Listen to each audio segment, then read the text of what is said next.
Okay, thank you everybody for coming today. This is a presentation put on by the Quebec Wood Export Bureau. My name is Eli Gould.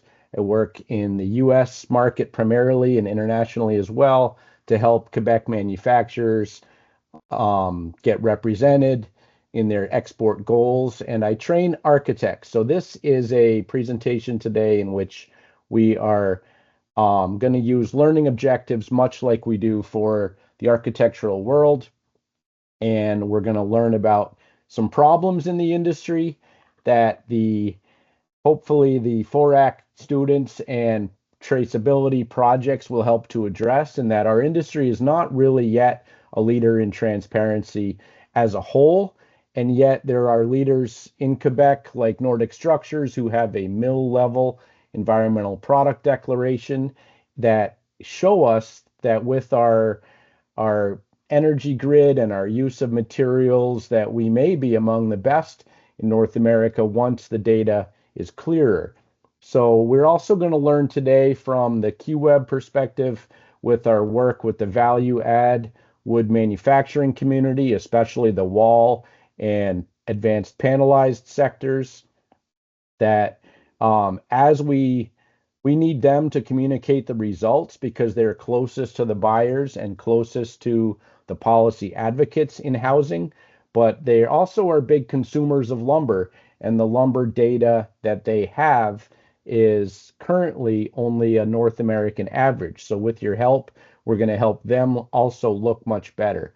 And then the other thing that we are going to show at the end of this is how maybe can the carbon indicators that we learn with in EPDs be used for policy, whether that's housing policy, Canada First, materials, or um, or other choices that these policymakers may make. The EPD as an indicator may be one of our best examples of how to communicate that data. So I'm gonna um, I'm going to let this presentation get handed over to a long-term strategic advisor of ours. Uh, Group Agico is a life cycle analysis firm who has been working with QWeb closely and will also be working with Forac as they proceed to implement the geolocation project. So without further ado, and we're going to switch to French and go en français with Sarah Guermont-Perez. Très bien, merci Eli. Pour cette partie du projet, Groupage Eco vient apporter son soutien et son expertise sur l'évaluation des impacts environnementaux et plus spécifiquement ce qui a trait au carbone pour des murs préfabriqués au Canada et plus particulièrement au Québec. L'objectif, c'est de fournir aux manufacturiers et à tous les autres acteurs, que ce soit les personnes dans la forêt, les décideurs politiques, et tous les autres, des données qui sont pertinentes et transparentes sur les émissions de gaz à effet de serre qui sont associées aux matériaux qui vont être utilisés dans la construction du mur et aussi aux activités qui vont mener à la fabrication. Tout d'abord, en introduction, on voulait rappeler que le bois occupe une place centrale dans l'économie et l'identité du Québec et qu'avec une ressource forestière abondante et une expertise reconnue, la province, elle est vraiment bien positionnée pour répondre aux enjeux environnementaux et aux exigences croissantes en matière de construction durable. Et notamment pour ça, l'évaluation du carbone des produits du bois. Ça passe par l'utilisation de déclarations environnementales de produits, ou sinon on appelle ça des DEP en français ou EPD en anglais. Et ces documents-là, ils viennent jouer un rôle clé qui vont nous aider à quantifier les impacts environnementaux et à mieux intégrer ces impacts et ces éléments dans les stratégies de réduction des émissions de gaz à effet de serre. En particulier, nous, le travail qu'on fait avec QWeb et avec Eli, ça se porte vers des éléments préfabriqués et pour cette fois-ci, plus spécifiquement, les murs préfabriqués. On vient utiliser l'ACV, donc l'analyse du cycle de vie, qui est un outil qui s'est imposé au fil du temps comme un outil de référence pour évaluer l'impact environnemental des matériaux, des bâtiments et des infrastructures. Et c'est une approche, pour vous dire quelques mots sur l'ACV, c'est une approche scientifique qui est encadrée par des normes, notamment les normes ISO 14040-44, et ça permet de donner une vision globale des impacts depuis l'extraction des matières premières jusqu'à la fin de vie des projets. Et vous voyez ici dans la boucle, vous voyez toutes les étapes qu'on vient considérer. Donc pour réaliser une ACV, on va d'abord définir l'unité de référence de l'étude, qui est aussi appelée l'unité fonctionnelle. Ici, je vous ai mis un exemple d'une unité fonctionnelle issue d'une DEP. Et nous, ici, comme on étudie des murs, avec Eli, on a challengé un peu le concept de l'unité de référence. Et finalement, c'est le mur au complet qui a été défini comme l'unité de référence. Et l'avantage de la CV aussi, c'est que ça nous permet, quand on regarde chacune des étapes, de faire ressortir les bénéfices environnementaux. Et notamment ici, quand on se concentre sur la préfabrication, ce qui est mis en évidence et ce qui va être révélé par la CV, c'est que la création de ce mur-là, c'est un mur unique qui peut être chargé sur un camion, levé à la grue, installé sur le site. Et cela va bien illustrer que l'impact de la préfabrication et de la construction hors site va avoir une certaine efficacité sur l'étape du chantier de construction. Et ça se traduit par le fait que l'utilisation des murs préfabriqués, ça va permettre d'accélérer certaines étapes de la construction et donc de réduire les impacts environnementaux de l'étape du chantier notamment. Et par exemple, il y a une étude qui avait été faite en 2009 au Canada et qui montrait qu'on pouvait avoir des réductions jusqu'à 43% des réductions des émissions de CO2 de l'étape du chantier par rapport à une construction de murs sur place. Ici, ce que je voulais vous présenter, c'est une autre manière de voir les étapes du cycle de vie, mais de manière plus linéaire, mais c'est les mêmes étapes qu'on retrouve par rapport au graphique précédent. Et plus particulièrement, ici, on mettait l'emphase sur les étapes A1, A3. Donc, ces diagrammes, c'est des manières d'appeler les étapes du cycle de vie. Donc, vous entendrez souvent étape A1, A2, A3. Et ces étapes-là, elles vont regrouper tout ce qui se passe dans la forêt jusque dans les usines de préfabrication. En fait, en faisant ça, on dit qu'on vient définir les frontières du système qui vont être étudiées dans l'ACV ensuite. Petite précision sur l'étape A3, donc c'est l'étape de fabrication. En fait, nous ici, elle est subdivisée en sous-étapes. Pour mieux expliciter la fabrication des murs préfabriqués, on peut venir distinguer qu'est-ce qui se passe dans les usines de fabrication des produits bois. Donc par exemple, qu'on va venir fabriquer le panneau OSB. Et ensuite, aussi, qu'est-ce qui va venir se passer dans l'usine de préfabrication du mur au complet. Donc, on distingue bien les deux usines. Ici, en fait, ce qu'on veut dire pour définir et pour cadrer un peu le travail qu'on est en train de faire, c'est que on vient considérer le mur comme l'unité fonctionnelle. Ça peut représenter un enjeu et un défi méthodologique, mais ça va nous permettre de générer un ensemble de données pertinentes, adaptées spécifiquement à l'industrie de la fabrication des murs, à l'industrie du bois au Québec. Et avec ces murs-là, on va être plus proche de l'utilisateur final plutôt que des scieries, et donc comprendre que c'est les fabricants qui doivent intégrer dans leurs produits l'impact carbone, l'empreinte carbone du bois d'œuvre et des autres matériaux qu'on va utiliser pour fabriquer le mur. Si on prend juste un pas de recul pour vous donner un peu le contexte, en fait, toute l'équipe de Eli et du QWeb, on travaille sur des outils en parallèle qui sont tous interconnectés et qui vont être utiles aux concepteurs et aux architectes pour faciliter l'optimisation et le lien entre l'industrie de la préfabrication et l'industrie du bois. D'abord, si je vous balaye rapidement les outils, on va avoir la librairie et la barre d'outils Revit. Ça va permettre de créer un projet dans Revit en utilisant les panneaux de murs standardisés créés par les équipes avec des matériaux qu'on aura déjà identifiés et choisis et qui sont rentrés dans l'outil par les équipes d'Eli. Ensuite, on a le portail sur Speckle qui va permettre de venir estimer l'empreinte carbone du mur. Notamment, là, je vous parle du carbone parce que c'est ma partie. On peut venir estimer l'empreinte carbone du mur qu'on aura modélisé. Et on peut venir le comparer avec d'autres types de murs, d'autres types de matériaux qu'on aura déjà, nous aussi, pré-rentrés dans la plateforme. Ça nous permet, quand on vient associer la modélisation Revit et le portail Speckle, on va pouvoir savoir l'impact du mur dans son ensemble et sur l'ensemble de son cycle de vie. Et ça, pour chacun des matériaux qui le constituent. Donc, là, ce qu'on voulait quand même dire, c'est que ces processus d'évaluation du carbone, et même plus largement, là, on se concentre sur le carbone, mais plus largement l'analyse du cycle de vie, ça prend du temps, ça nécessite une expertise approfondie.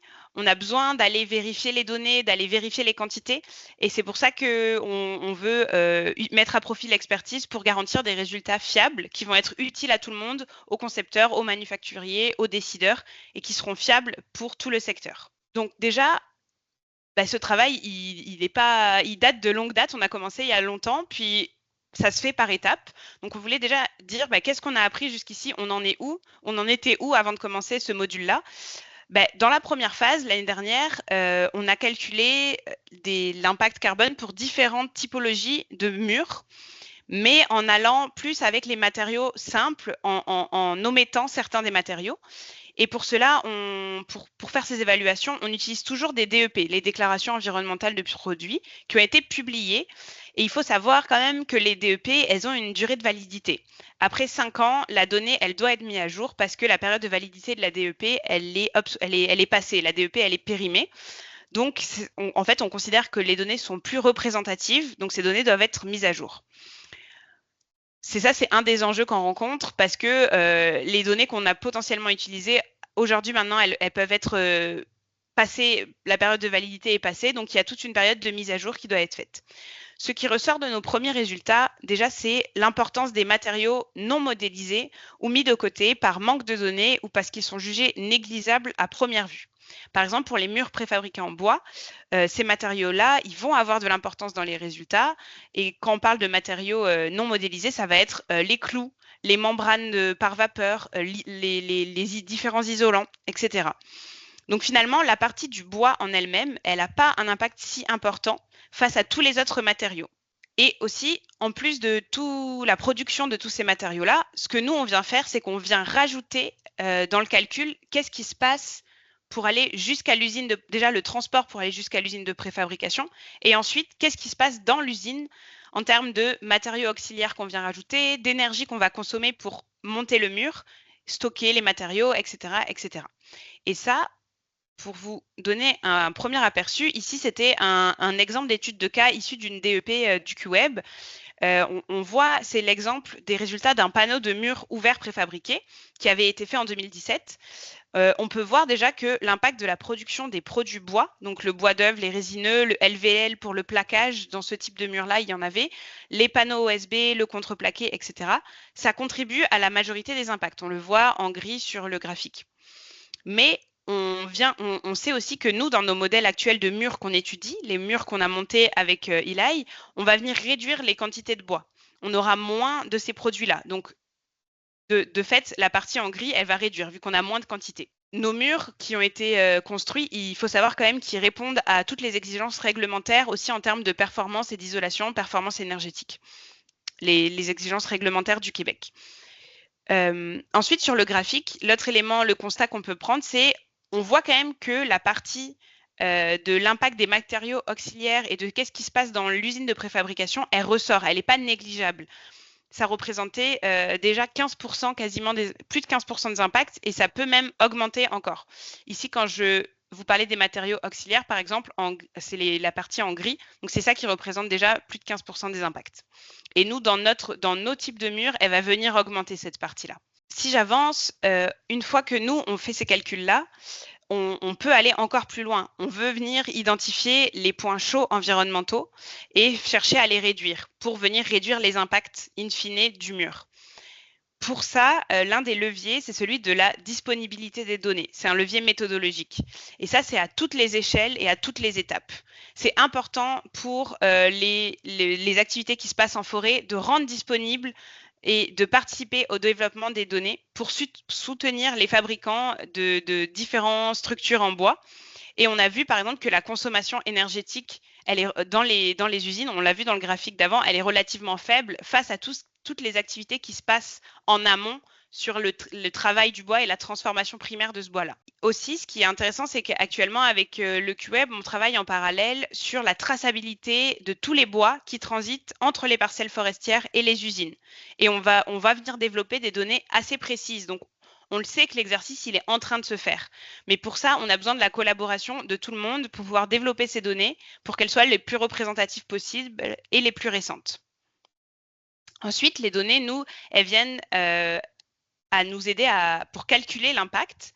Et ça, ensuite, ça va aider, une fois qu'on a l'impact, on a la vision, on connaît son impact, on connaît l'impact du secteur. Et ça nous aide ensuite à venir se comparer, à montrer qu'on est meilleur que d'autres systèmes constructifs, meilleur que d'autres industries. Et même si on va encore plus loin, on pourrait se dire, maintenant qu'on essaye d'aller réduire, une des avenues pour réduire ces impacts-là, c'est d'aller travailler sur la disponibilité des produits qu'on utilise. Et si on va encore plus loin, et si on utilise exclusivement des produits québécois, par exemple pour la conception de ces murs. En fait, cette approche, ça va nous permettre non seulement de renforcer la filière, mais aussi d'accroître la traçabilité des matériaux et de maximiser les bénéfices environnementaux qui sont liés à une chaîne d'approvisionnement plus courte, mieux contrôlée. Et puis ça, si je fais apparaître, ici, c'est des différentes captures d'écran pour montrer les évolutions qui arrivent et qui se font autour de nous, et notamment les Buy Clean Act. Donc, ça veut dire qu'on vient parler de seuil d'impact pour certaines typologies de matériaux, pour lesquels actuellement il n'y a pas le bois, mais c'est quelque chose qui va arriver et auquel il faut qu'on se prépare.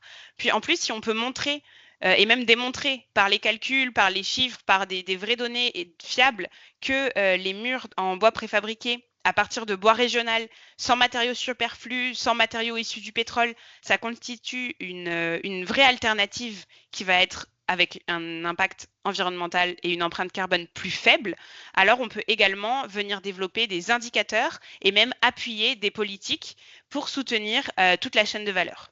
Enfin, un peu la conclusion, c'est pourquoi on fait ça, ce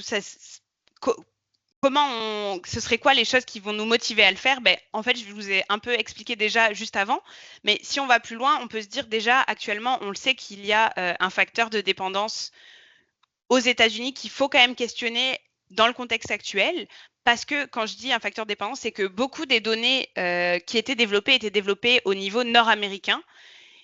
Et ça, aujourd'hui, on ne sait pas trop dans quoi on s'embarque. Mais c'est important pour le Canada et pour le Québec de saisir cette opportunité, de venir développer ses propres données, des données fiables et qui va nous amener à prendre une place de leader et un leadership au niveau canadien et même jouer dans la cour internationale.